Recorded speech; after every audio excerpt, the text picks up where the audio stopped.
Hey guys, it's Ted Bogert. Welcome back to the Ted Show. I'm excited to have this dear friend of mine back on the show. This is Michelle Sperzel. Yes, it rhymes. Michelle Sperzel, Harbor House of Central Florida. We are going to talk about their upcoming event, which is Paws for Peace. It's April 26th out in Baldwin Park area. She'll give you the details, and we'll have all the details in the body of this below. But I'm super excited. Always love spending time with her. Her and her team do amazing things in our community, really critical, important things in our community. But I'm going to let her talk about that. Welcome back, Michelle. How you doing? Hello, Ted. Right, you kind of getting that whole sportscaster voice. You got to go. Oh, Lord have mercy.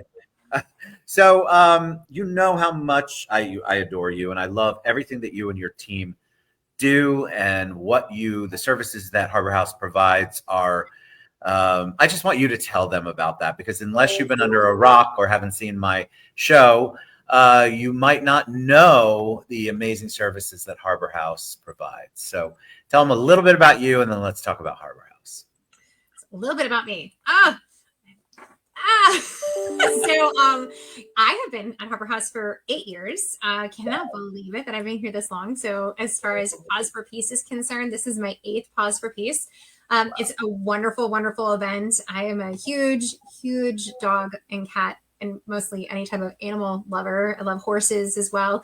And so this year I'm really excited about this event. And I say that because Paws for Peace is to raise money specifically for our on-site kennel. So when someone is fleeing from a domestic violence situation, our kennel is here so that someone can leave with their entire family. And that includes their cats and their dogs and their parrots, whatever it is that they might have. And talk a little bit about the psychology of that, because when I share, people look dumbfounded because if you're not in it, you don't understand it. So talk a little bit about that. So often animals are the first victims of violence in a family. They're first victims of abuse, because it is much easier for an abuser to explain away a cat being hit by a car or a cat being run over, even though they might have purposely done it, or a dog being injured in some way. And abusers often use animals as part of that coercive of control. And they use it to keep someone, as far as saying, if you do this, I am going to do this to the pets. And then it might expand to the kids, and or they're in the middle of it. One of the survivors we were working with, each night, her abuser made her make the choice of, does she get fed or does the dog get fed? And there's a lot of times that she chose that her dog was going to be the one to get fed. And abusers have, used the animals in the abuse cycle as well. They've turned loving pets into a weapon. So there's a lot that goes along with why we have an on-site kennel. And so it's truly a life-saving program for Harbor House and for our survivors. It's impossible for someone. I think it's impossible, since I have 4 animals. I have 4 dogs and I have 3 cats. So I am a lover of animals. Yes.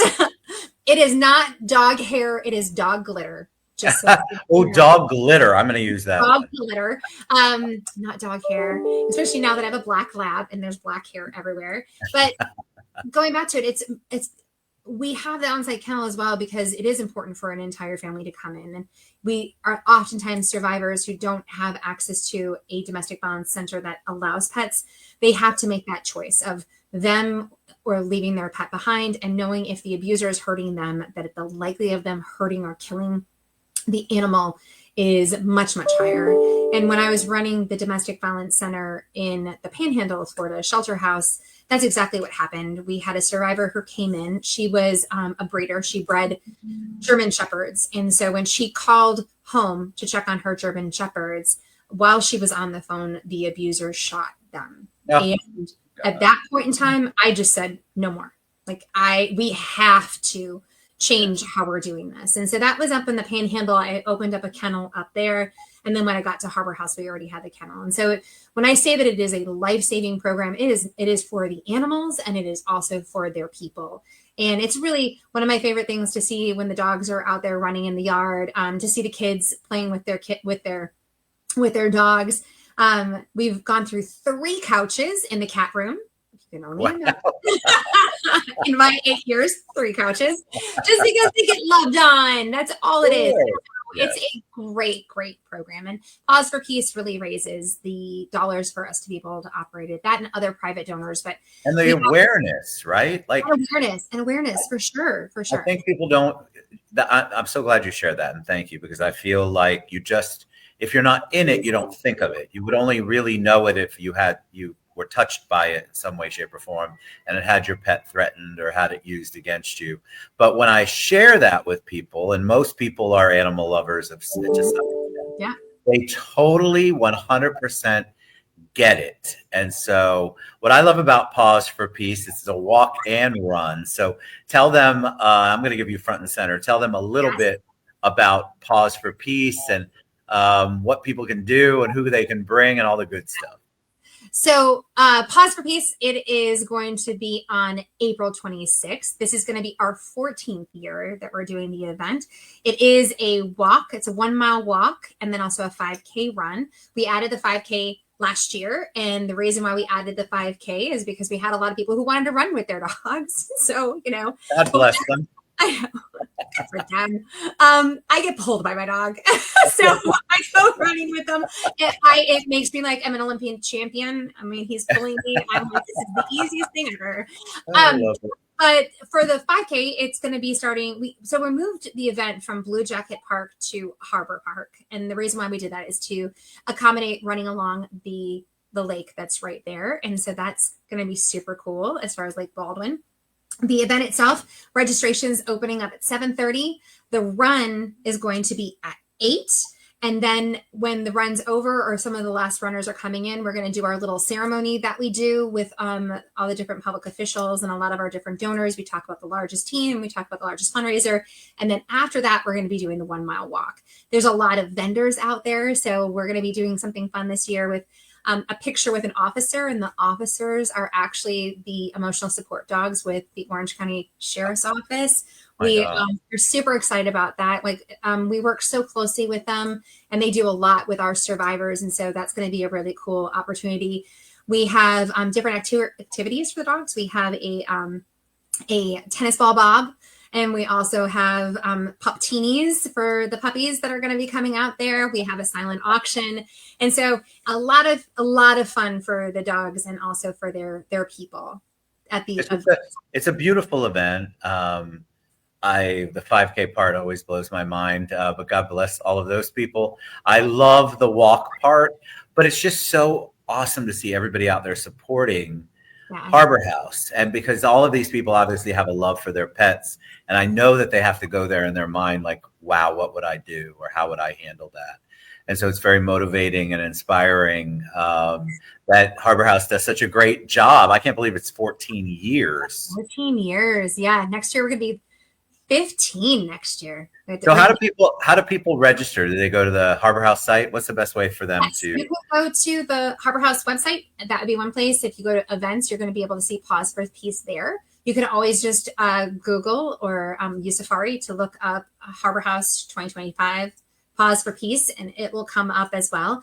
And people can register that way. You can also donate that way. You don't have to, if you're not a walker, you're not a runner, you can still come out and see the event, see like 200 dogs. It's amazing. I mean, there's so many dogs. There are dogs in strollers. We have the smallest dog competition, the largest dog competition. We have the theme this year is Western. Oh my gosh, yes. Show them. Now let me give you front and center so you can. It's so cute. This is our theme. That is so awesome. Wheels and trails, and we're super excited about that. We're asking everybody and their pets to dress up as far as Western is concerned.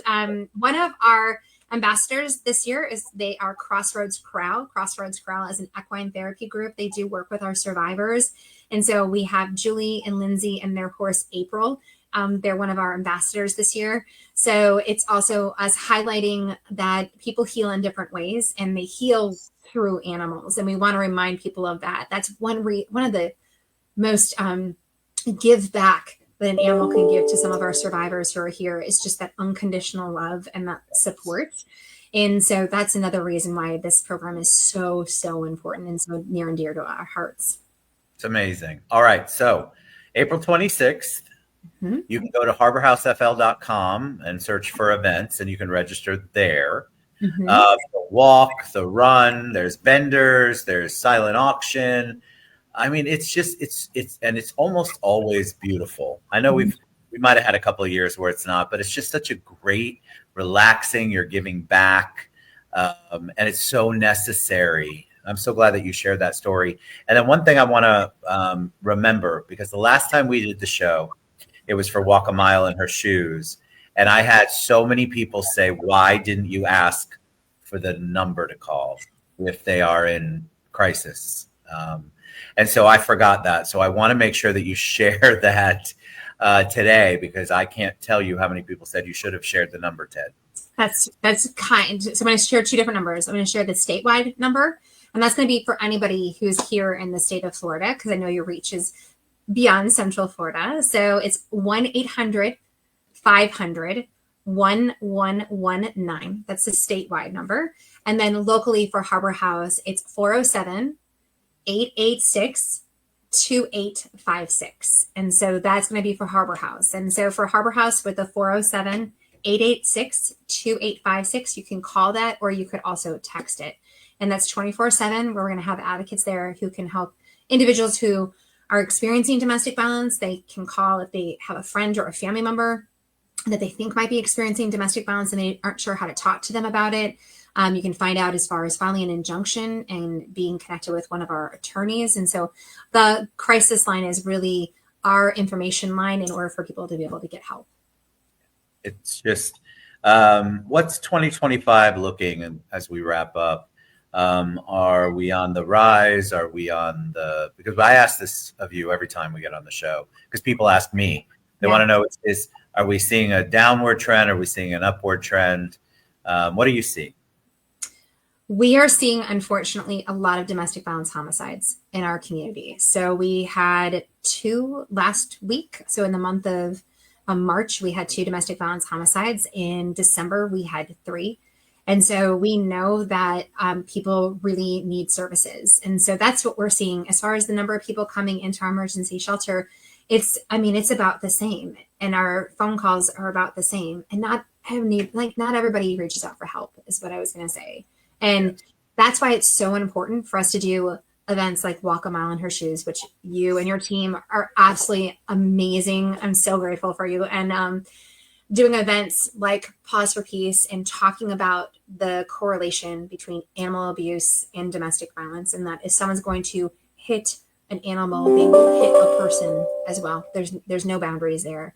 And so the key is people knowing that there are services out there. There are people who are there to help and support, and that you're not alone. 100% not alone. Not alone. All right. I will share those phone numbers below. Reach out. I knew that when a lot of people reached out to me for that number, that they either were experiencing it or they knew somebody who was. So those numbers will be below. Please reach out. What you all do is miraculous. I think it's so much needed as a childhood abuse survivor, domestic violence household. It's just so amazing. I wish that I had that, and we have it here. We're so blessed to have Harbor House here, and the amount of lives that you guys change. Every day you take somebody in and out of that horrible, hostile, terribly abusive scenario.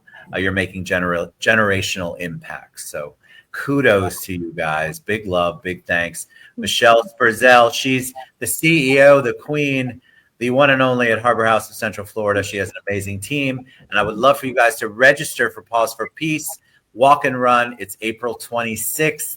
Go to harborhousefl.com and search for events, or reach out to me and I will get it to you. I love and adore you, Michelle. You're amazing. I love your team. Listen, if you have somebody who is in need, use those 2 numbers below. We want to see you get out. We want to see survivors is what we want. So, all right. God bless you. Love you. Harbor House. It's April 26th. Yes. Come out. Paws for Peace. We'll see you guys later. Bye, everybody.